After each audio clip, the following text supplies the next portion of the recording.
말씀을 나누기 앞서서 먼저 여러분들의 안부를 묻고 싶습니다. 혹시 여러분의 자녀들은 어제 밤에 일어났었던 이태원 그 참사 가운데에 있진 않았는지 매우 심려 걱정이 되고 기도할 수밖에 없는 그런 상황에 어제 밤 시간을 그렇게 보내왔습니다. 특별히 여러분의 자녀들이나 혹은 여러분의 지인들이 피해를 입거나 또 안타까운 일을 당하진 않았는지 여러분 꼭 이렇게 말씀해 주시고 또 위로가 필요하면은 위로가 있기를 간절히 소망합니다. 오늘은 특별히 전국교회가 대부분 지키고 있는 종교개혁 주일입니다. 종교개혁은 이미 505년 전 1517년 10월 31일 마틴 루터를 통해서 하나님께서 종교개혁을 일어나게 하셨습니다. 부조리와 잘못된 관행을 바꾸기 위해서 하나님께서 종교개혁을 일으키셨고 또 이 종교개혁을 일어나기 전에 유럽의 상황을 살펴보면 이루 말할 수 없는 그런 참담한 상황이었습니다.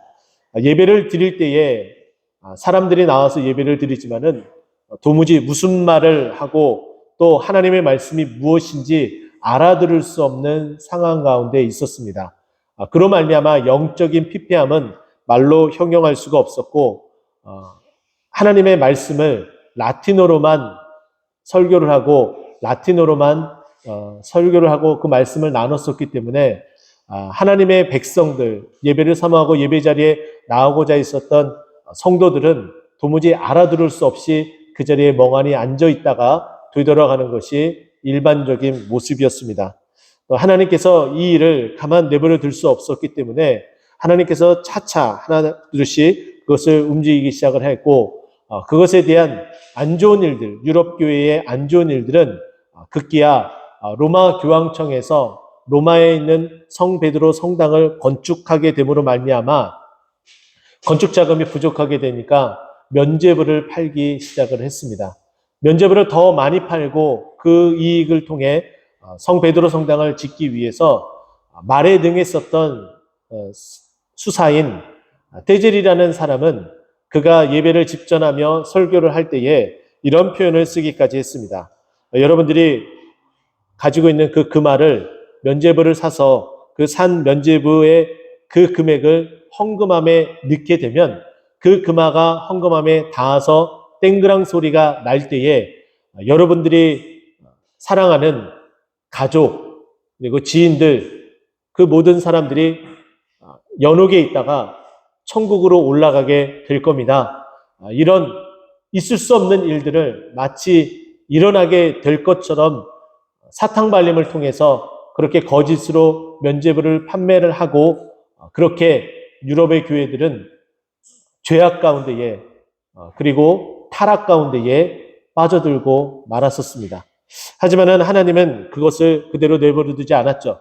우리가 너무나 잘 알고 있는 마틴 루터는 그와 같은 일들 그리고 하나님의 말씀이 온전하게 전해지지 않는 그 일들을 하나하나 기록해 두었다가 95개나 되는 그런 많은 항목들에 대해서 질문을 하고 그 답을 요구하면서 비텐베르크 성당의 그 문에 95개조 반박문을 거제함으로 말미암아 종교개혁이 일어나게 되었습니다.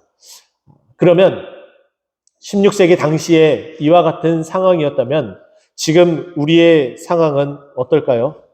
별반 다르지 않다고 저는 여겨집니다. 예배를 드리고 설교를 들으며 수없이 많은 예배 가운데에 수없이 많은 설교를 들으면서도 우리의 마음은 마치 망부석처럼 전혀 요동하지 않고 움직이지 않는 것이 우리의 모습 아닌가 우리는 다시 한번 되짚어 봐야 됩니다. 뿐만 아니라 성경이 없어서 읽지 못했었던 그들의 상황과는 전혀 다르게 우리는 우리가 가지고 있는 성경책을 가지고 있음에도 불구하고 성경을 읽기는커녕 그저 성경은 관상용으로 가지고 있다가 주일날 되면은 먼지를 툭툭 털고서 가지고 오는 장식품에 지나지 않는 이제 교회 안에 빔 프로젝트나 앞에 화면이 성경 말씀이 보여지니까는 맨몸으로 교회에 다가오게 되는 그런 상황에 이르기까지 한 것이 지금 현재 모습이다라고 말씀드릴 수 있습니다. 너무나 안타깝죠. 이런 환경이, 이런 모습들이 계속되어진다면은 우리는 결단코 하나님의 그 닮아가는 하나님의 그 형상을 찾아갈 수 없고 사단이 원하는 방향으로 우리는 계속해서 그 삶 가운데 놓여질 수밖에 없습니다. 개혁된 교회는 계속해서 개혁되어야 된다는 표현이 있습니다. 우리가 처음에 하나님의 말씀 가운데 은혜 가운데 있음으로 말미암아 그 뜨거움이 있어서 우리가 이전에 행했었던 모든 잘못된 것들을 다 뒤집어 엎고 새로운 하나님을 닮아가려고 노력했었던 그 시간들이 있었을 터인데 이제는 그와 같은 개혁된 모습을 보여주지 않고 여전히 내가 습관처럼 새로운 그 모습이 마치 제대로 된 모습인 것 마냥 살아오는 것이 우리의 모습이지 않나 다시 한번 반성해야 될 그런 시간이라고 여겨집니다. 야곱의 가족도 별반 다르지 않았습니다. 하나님께서 그렇게 인도해 주셨음에도 불구하고 여전히 되돌아오지 못하는 그런 안타까운 모습이 결국에는 막다른 골목, 막장에 이르기는 그런 상황에 처하게 됐습니다. 야곱은 하나님의 은혜를 사모했죠. 장자권을 너무나 소중하게 여겼죠. 그래서 그것을 너무나 사랑한 나머지 형을 속이고 아버지를 속이며 장자권을 받게 됩니다. 그리고 나서 쫓겨난 그 삶의 그 모습은 바단 아람으로 가서 삼촌 라반의 그 집에서 무려 20년이라는 시간 동안의 삶을 살아가게 됩니다. 그냥 살아가는 것이 아니라 종으로서 삼촌을 섬길 수밖에 없는 그런 삶 가운데 놓여지게 되었던 것이죠. 거기서 삼촌으로부터 속임을 당하며 어처구니 없는 그 시간들을 20년이라는 시간을 보내어 이제 때가 되어서 자신의 땅으로 돌아온 상황이 되었습니다. 자신의 땅으로 돌아올 때에 또 귓가에 들려오는 소리가 있었습니다. 그리고 직접 눈으로 목격까지 하게 되었습니다. 그것은 무엇이었냐면은 자신이 속였었던 그 에서가 400명이나 거느리고 자신을 죽이러 오는 듯한 그 모습을 눈에 목격하니 얼마나 오금이 저렸겠습니까? 두려웠겠죠. 무서웠겠죠. 그래서 자신이 가지고 있는 재산을 나누어서 형님을 마주하게 되고 형님에게 정말 최고의 말들을 하며 형님을 만나게 되는 그런 일들이 있었습니다. 그렇게 해서 하나님이 그 고비도 넘어가게 하셨고 또 다른 고비도 넘어가게 하셨지만 문제는 다시금 또다시 찾아오게 되었습니다. 왜냐하면 개혁이 되지 않았기 때문이에요. 벗어날 수 없었기 때문이에요. 그 모습을 오늘 본문은 고스란히 우리에게 이야기를 해주고 있습니다. 바로 전장에 그 사건의 발발이 나타나게 되는데 레아의 딸 디나, 야곱의 그 딸인 그 디나가 세겜 땅에 있는 그 딸들의 모습을 보기 위해서 그곳을 방문하게 됩니다. 마치 우리의 자녀들이 소문으로 들었던 또 드라마로 보았던 이태원의 그 파티 문화를 보기 위해서 간 것과 진배 없는 그런 상황이다라고 볼 수가 있겠죠. 그렇게 디나는 세겜 땅에 딸들을 보기 위해서 가게 되었고 그곳에서 하몰의 아들 세겜 땅의 추장인 세겜을 만나게 되고 세겜은 디나의 그 아름다움을 보고 강간을 하게 됩니다. 너무나 안타까운 일이 발생하게 되었어요. 그리고 나서 그 추장인 그 세겜은 이 디나하고 결혼하기 위해서 야곱의 가족들에게 다가옵니다. 그 소식을 들은 야곱은 억장이 무너질 정도였지만 자신의 힘으로 이 문제를 해결하기가 힘들었기 때문에 양치러 갔었던 자신의 아들들을 돌아오기를 기다리고 또 그 일이 이제 하나둘씩 해결하기에 이르게 됩니다. 그 아들 중에 레아가 낳은 아들 시므온과 레위가 계획을 하고 세겜 사람들에게 우리는 할례 받은 사람이기 때문에 너희도 할례를 받아야지 우리가 결혼을 시킬 수 있다. 결혼할 수 있다. 이렇게 얘기하고 할례를 단행하게 시킵니다. 그렇게 할례로 인해서 3일째가 되던 날 그 고통에 극심하던 바로 그때에 시므온과 레위는 칼을 갈았었던 그 준비된 칼을 가지고 세겜 땅의 모든 남자를 다 칼로 쳐 죽였다라고 성경은 우리에게 증거를 합니다. 이제 큰일이 벌어졌죠. 세겜 땅에, 그 가나안 땅에 있는 그 세겜 지역에 있는 그 사람들이 다 전멸됐다는 소식을 들으면 그 가나안 땅에 있는 그 다른 종족들이, 다른 족속들이 야곱의 가족을 가만둘리 만무한다는 거예요. 그 죽음의 위협과 공포 속에 쌓여져 있는 지금에까지 오며 야곱의 모든 가족들이 위협을 받았었던 그 위협과는 차원이 다른 정말 극심한 위협 가운데에 빠져 있는 것이 야곱의 가족이었습니다. 바로 그때 하나님이 나타나셔서 이 어려움을 타개하고 다시금 하나님께 돌아와 부흥으로 갈 수 있도록 하나님께서 인도해 주고 있습니다. 저와 여러분의 상황은 어떤가요? 지금 막다른 골목입니까? 아니면 회복 중에 있습니까? 아니면 지금 너무나 잘 되고 있습니까? 각 사람마다 다 다를 줄 믿습니다. 하지만 분명한 것은 잘 되고 계시는 분들은 더 잘 돼야 되고 지금 회복되고 있는 분은 거기에 박차를 가해서 더 부흥케 돼야 되며 막다른 골목에 있는 우리의 모든 모습들은 이제 그 바닥을 디디고 치고 일어나서 회복을 넘어 부흥으로 가야 되지 않겠습니까? 그러면 그 상황 가운데 있는 우리들을 향하여서 하나님이 무엇라고 말씀하는지 우리는 귀 기울여 봐야 됩니다. 이 상황 가운데 정말 부흥을 꿈꾸고 계십니까? 하나님이 무엇라 말씀하는지 우리 함께 귀 기울여 봤으면 좋겠습니다. 저는 첫 번째 하나님이 정말 우리가 부흥을 꿈꾼다면 저는 첫 번째 1절과 3절 말씀을 통해서 일어나야 됩니다 라고 여러분들에게 말씀드리고 싶어요.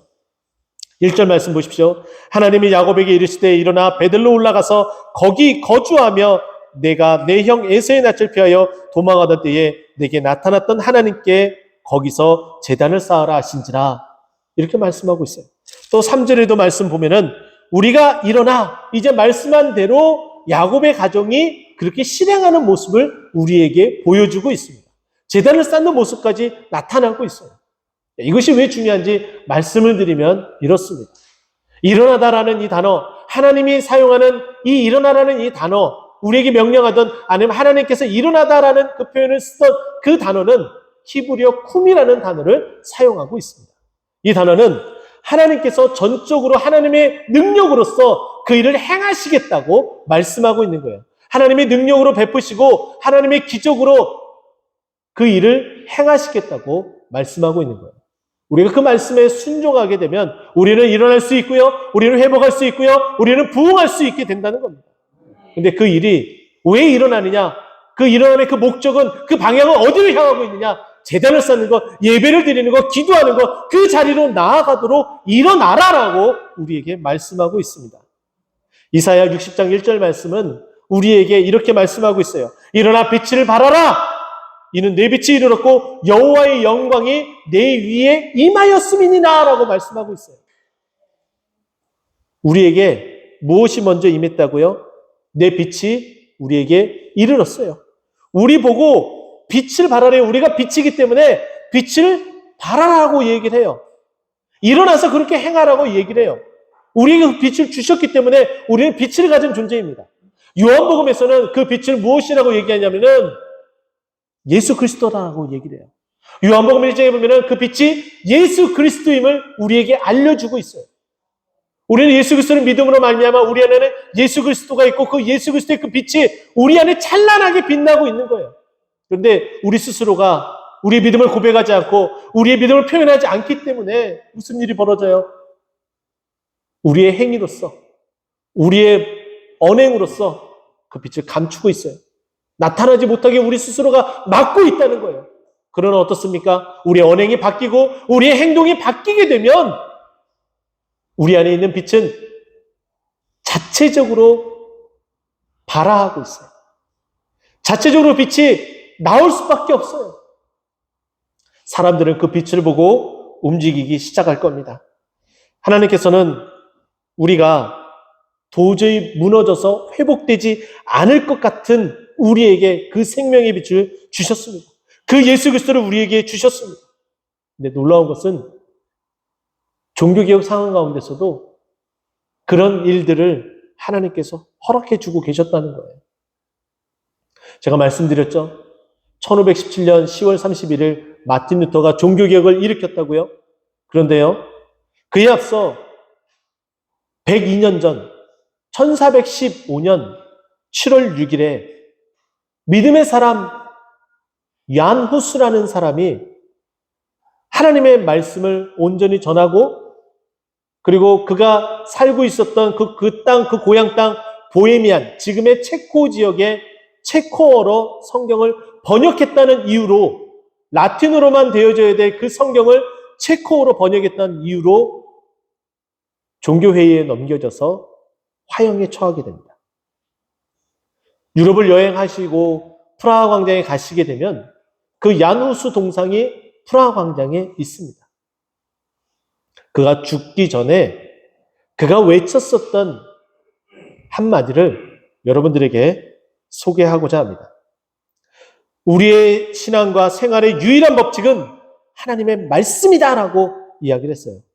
그럼 믿으십니까? 우리의 신앙과 생활의 유일한 법칙은 하나님의 말씀이에요. 이미 이것은 우리가 웨스트민스터 신앙고백에서 고백하고, 그리고 그렇게 믿고 따르겠다고 다 이미 우리는 사역하고 그렇게 믿음으로 고백하며 세례를 받았어요. 그 말을 다시 하고 있습니다. 그리고 계속해서 연이어서 마지막 화형당하는 그 순간에 이렇게 이야기를 합니다. 생명이 다하는 순간까지 진리를 지켜라. 그 생명이 다하는 그 순간까지 진리를 지키래요. 진리를 지키라는 것은 뭐예요? 우리의 신앙과 생활의 유일한 법칙인 하나님의 말씀에 따라 살아가라라는 거예요. 이렇게 계속해서 일관성 있게 말씀을 선포했습니다. 그리고 맨 마지막이 백미인데요. 무슨 이야기를 하는지 들어보세요.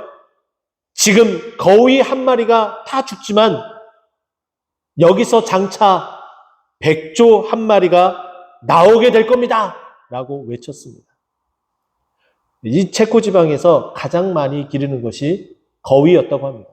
자기 자신을 아주 미약하고 그냥 흔해 빠진 그냥 그 거위로 비유를 한 거예요.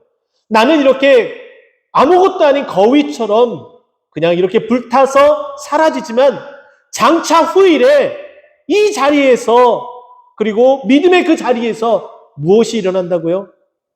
거위가 아니라 환하게 비춰질 백조가 일어날 것이다. 이렇게 비유하며 그는 화형을 맞이하고 순교를 하게 됩니다. 그로부터 102년이 지나 마틴 루터는 정말 백조처럼 일어나서 어느 누구도 단행하지 못했었던 그 일들을 실행하며 종교개혁의 그 시작을 알리게 되었습니다. 이뿐만 아니겠습니까?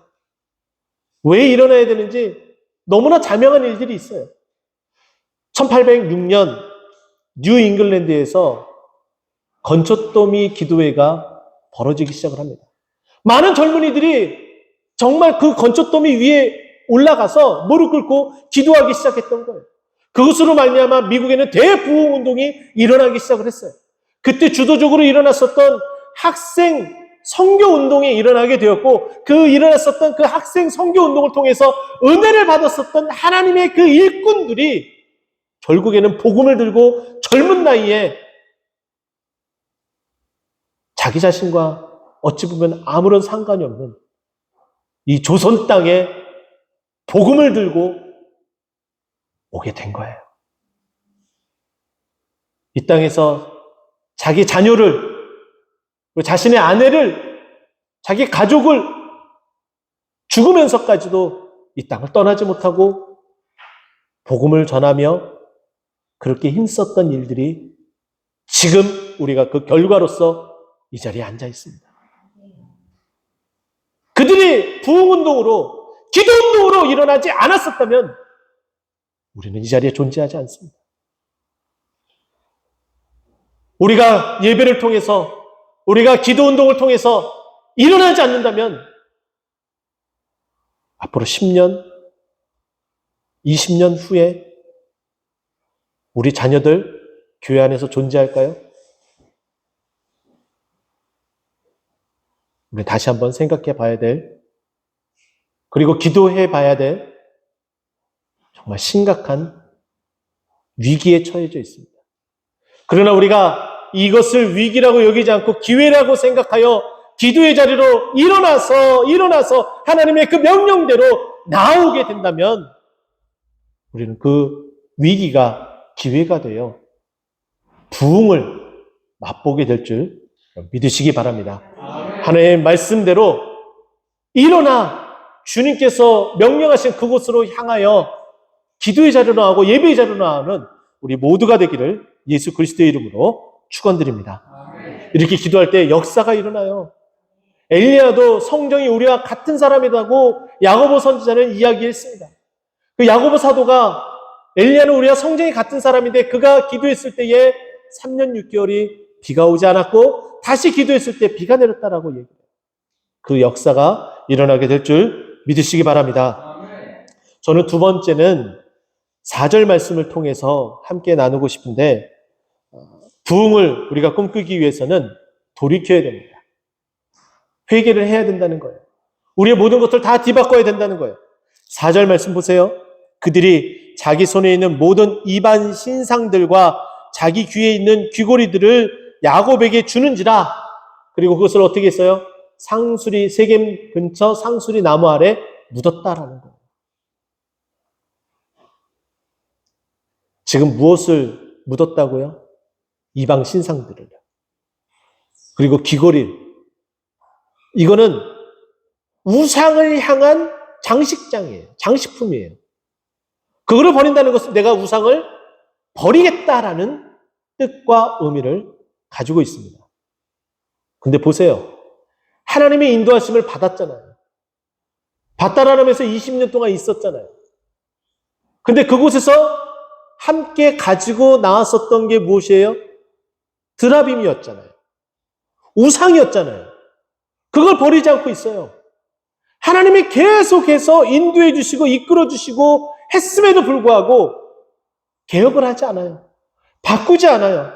여전히 그 상태로 머물러 있어요. 돌이키지 않은 거예요.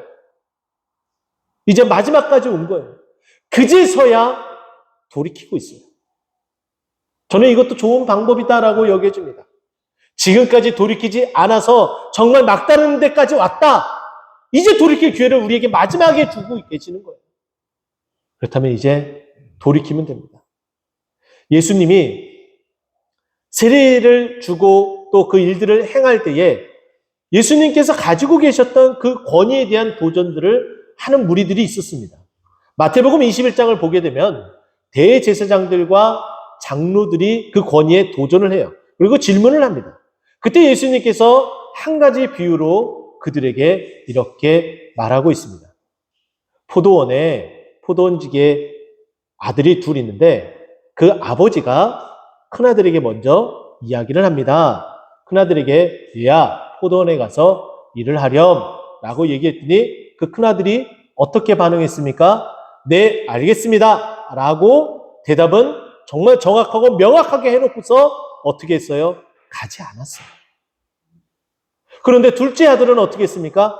아니요, 제가 왜요? 정말 버르장머리 없게 아버지의 그 말에 불순종했어요. 말로써 불순종을 했습니다. 그런데 성경 말씀 보면은 뉘우치고라는 표현이 나와요. 뉘우치고 나서 어떻게 했습니까? 아버지가 말한 대로 포도원에 가서 일을 하는 모습을 보게 됩니다. 우리는 어떤 아들이 되어야 되나요? 장자권을 가지고 아무것도 행하지 않는 그런 아들, 하나님은 원치 않는다는 거예요. 하나님이 정말 원하는 것은 불평불만을 가지고 있다손 치더라도 뉘우치는 아들을 더 원하시고 계시는 거예요. 뉘우치는 것은 생각으로나 말로나 그치는 것이 아니라 행위로 나타내서 변화가 되어져야 되는 거예요. 그것을 보고 뭐라고 이야기하느냐? 개혁되었다라고 말하고 있습니다. 우리는 이 부분을 한번 이렇게 생각을 해봤으면 좋겠어요. 가장 좋은 것은 무엇이에요? 하나님께서 말씀하실 때에 네, 알겠습니다 라고 말하며 그대로 순종하는 게 가장 좋아요. 맞죠? 그리고 그 다음 좋은 것이 금방 얘기했던 것처럼 아니다라고 얘기했을지라도 뉘우치고 돌이켜서 그 일을 순종하는 것이 두 번째예요. 세 번째, 이거는 아예 하지 말아야 될 일인데 큰아들의 모습처럼 네 말해놓고 어떻게 해요? 안 하는 거예요. 이건 정말 나쁜 행동이죠. 근데 이거보다 정말 더 나쁜 행동이 있어요. 안 할래요 하고서 진짜 안 해요. 이건 정말 회생 불가능입니다. 그러면 여러분들에게 질문을 한번 던져볼까요? 제가 순차적으로 얘기를 했죠. 1번을 가장 첫 번째 제가 말씀드린 1번을 나는 택해서 난 그렇게 살아가겠다 하시면 아멘? 그러면 이거 굉장히 위험한데요. 네. 다시 한번 여쭙겠습니다. 1번을 선택해서 네 하고 순종하겠습니다. 1번 선택하겠습니다. 그렇게 생각하시는 분은 아멘? 이거 좀 정말 위험한데? 그러면 2번인지 한번 여쭤보겠습니다. 아니라고 하지만 뉘우치고 나서 그래도 순종하겠습니다. 2번 선택하겠습니다. 아멘? 이제 아멘 하면 안 됩니다. 제가 말씀을 드립니다. 내가 네 하겠습니다라고 말해놓고 안 하는 불순종의 사람이 되겠습니다. 3번 아멘? 예. 당연히 4번은 당연히 아니겠죠? 그러면 다시 한번 여쭐게요. 큰 소리로 우리 믿음의 고백을 했으면 좋겠습니다. 우리는 모두가 우리 동토는 꽃동산교회 모든 성도님들은 네 하고 순종하는 그런 믿음의 사람이 되겠습니다. 아멘? 예, 그래야 돼요. 예수님이 그러셨습니다. 우리 예수님이 그러셨어요. 우리는 그 예수님을 본받아야 돼요. 로마서 5장 17절 말씀 보게 되면은 한 사람이 순종하지 아니함으로 많은 사람이 죄인 된 것 같이 한 사람이 순종함으로 많은 사람이 의인이 되었느니라. 예수님이 그렇게 순종했기 때문에 그 결과가 우리예요. 우리가 의인 되어서 이 자리에 앉아 있는 거예요. 우리도 예수님을 본받아 네 하겠습니다라고 고백하고 그대로 순종하며 하나님 정말 그렇게 돌이켜서 부흥으로 나아가는 우리 모두가 되기를 예수 그리스도의 이름으로 축원드립니다. 마지막 세 번째는 저는 2절 말씀을 통해서 함께 보고 싶은데요. 2절 말씀 보면은 이런 내용이 나와요. 야곱이 이에 자기 집안 사람과 자기와 함께한 모든 자에게 이르되 너희 중에 있는 이방 신상을 버리고 자기를 정결하게 하고 너희의 의복을 바꾸어 입으라. 지금 개혁을 단행할 것을 명령을 해요. 그런데 야곱 혼자 하는 것이 아니라 누구에게도요? 자기 집의 자녀들과 그리고 종들과 모든 자기 집안에 있는 모든 사람들에게 이것을 함께 하자라고 이야기를 하는 것이 야곱의 이야기입니다. 그래서 세 번째, 우리가 부흥하기 위해서는 우리 혼자만의 해결될 그런 문제가 아니라 우리가 함께 힘을 모아서 함께 움직여야 되는 것이 부흥을 목표로 하고 꿈을 꾸는 자들이 행해야 될 일이라는 거예요. 우리는 느헤미야 8장을 보게 되면 수문 광장 앞에서 일어났었던 그 부흥의 현장을 우리는 기억할 겁니다. 그곳에 나왔어요. 그런데 준비되지 못한 자도 있었습니다. 자, 그때 느헤미야 그 말씀 보게 되면은 학사 에스라가 율법책을 낭독을 하고 그리고 준비하지 못한 자에게 음식을 나눠주며 이 성의를 기뻐하자 그리고 슬퍼하지 말자라고 선포하는 것이 느헤미야 8장의 내용이에요. 준비되지 못한 자가 있으면 우리는 그 준비되지 못한 자에게 나눠줘야 돼요. 우리가 시간이 돼서 그리고 체력이 돼서 기도하는 자리에 나왔다면은 기도하러 자리에 나오지 못한 그분들을 안타까워하며 우리는 더 많은 기도로 부르짖으며 함께 그 몫까지 담당해야 되는 거예요. 혹여나 내가 나오지 못해서 기도하지 못하면 다른 분이 내 몫을 위해서 더 많이 기도해주고 힘들어하겠지? 그런 힘듦을 내가 줘서는 안 되겠지? 이런 마음으로 우리 함께 나와서 부흥을 꿈꾸며 함께 기도했으면 좋겠습니다. 또 우리 자녀들을 위해서 그렇게 기도해야 되잖아요. 설교를 시작하기에 앞서서 어제 벌어졌던 이태원에 대한 이야기를 제가 잠깐 서두에 말씀을 드렸습니다. 강단에 올라서기까지 마지막까지 그 사망자의 숫자를 보니까 무려 151명이나 된다라고 공식 집계에 나와 있고요. 앞으로 더 많은 사망자가 나올 것으로 추정하고 있습니다. 할로윈, 뭐가 그렇게 대단한가요? 간단하게 말씀드리면 종교개혁이 일어났었던 그 개혁의 기치를 각 개혁된 교회가 계속해서 개혁해 나가는 것을 방해하기 위해서 사탄의 전술 전략으로 만든 거예요. 처음에 사탄의 전술 전략은 귀신, 무서운 존재, 범접하지 못할 존재, 그래서 흡혈귀, 드라큘라 이런 것들을 문화 속에 만들어서 도저히 다가가지 못하도록 그 힘에 굴복할 수 없게끔 만들었던 것이 사탄의 전술 전략이었습니다. 그러나 어느 순간부터 친숙하게 너희가 가까이 할 수 있는 존재라고 여겨지며 자꾸 그렇게 변화를 주고 있는 거예요. 복장을 그렇게 하면은 재밌지 않느냐, 파티지 않느냐, 그렇게 거짓 꾀임으로 나아가는 것이 할로윈의 정체예요. 저는 여러 가지 또 많은 목회자분들이, 많은 또 전문가들이 많은 이야기를 하겠지만, 저는 전문가는 아니지만은 딱 한 가지 짚고 넘어갈 것은 어느 순간에 이런 문화들이 어린이집과 유치원에서 행해지기 시작을 했습니다. 아무렇지도 않게 받아들였던 세대들이 지금 20대 초반 그 세대들이에요. 그 세대들은 이 문화 속에 있기 때문에 당연히 거기 가서 그와 같은 것들을 즐길 수밖에 없어요. 그러다 보니 캄캄한 밤에 알코올에 의해서 조금 취기가 올라온 상황에서 질서를 지키지 않고 그냥 흥청망청 놀다 보니까 이와 같은 참사가 벌어지게 되고 만 겁니다. 우리 자녀들에게 알려줘야 되겠죠. 어떻게 해요? 하나님의 올바른 말씀이 무엇인지, 하나님께서 원하시는 삶이 무엇인지, 로마서 12장 2절 말씀 우리가 기억하잖아요. 이 세대를 본받지 말고 이와 같이 하나님을 대적하는 사탄의 일들을 본받지 말아야 되는 것을 우리가 우리 자녀들에게 가르쳐야 돼요. 함께 일어나야 돼요. 함께 돌이켜야 되는 것을 우리 자녀들에게 이야기를 해줘야 돼요. 우리만 그렇게 해서는 안 된다는 거예요. 그래야지 우리가 우리 자녀들과 함께 손을 붙잡고 부흥할 수 있는 거예요. 부흥은 우리끼리만 해서는 안 돼요.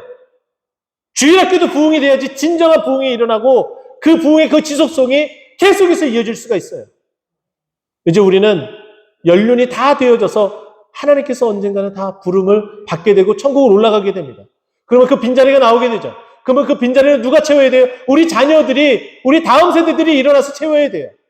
근데 우리 자녀들에게 이렇게 함께 신앙생활을 하자, 이와 같은 교육을 하지 않게 되면은 부흥은 사라지고 맙니다. 유럽교회가 그렇게 됐어요. 많은 서구교회들이 그렇게 됐어요. 우리도 스스로가 그렇게 하게 되면 그들의 모습처럼 그대로 따라갈 수밖에 없습니다. 잠언 22장 6절 말씀은 우리에게 이렇게 증거를 합니다. 마땅히 행할 길을 아이에게 어떻게 하라고요? 가르치라. 그리하면 늙어도 그것을 떠나지 아니하리라. 우리가 우리 자녀들을 어릴 때 할로윈이 정말 하나님을 반대하는 사탄의 일이다라는 것을 알려주었다면 성인이 돼서 그렇게 쫓아갔을까요? 잠언 14장 26절도 이렇게 증거를 합니다.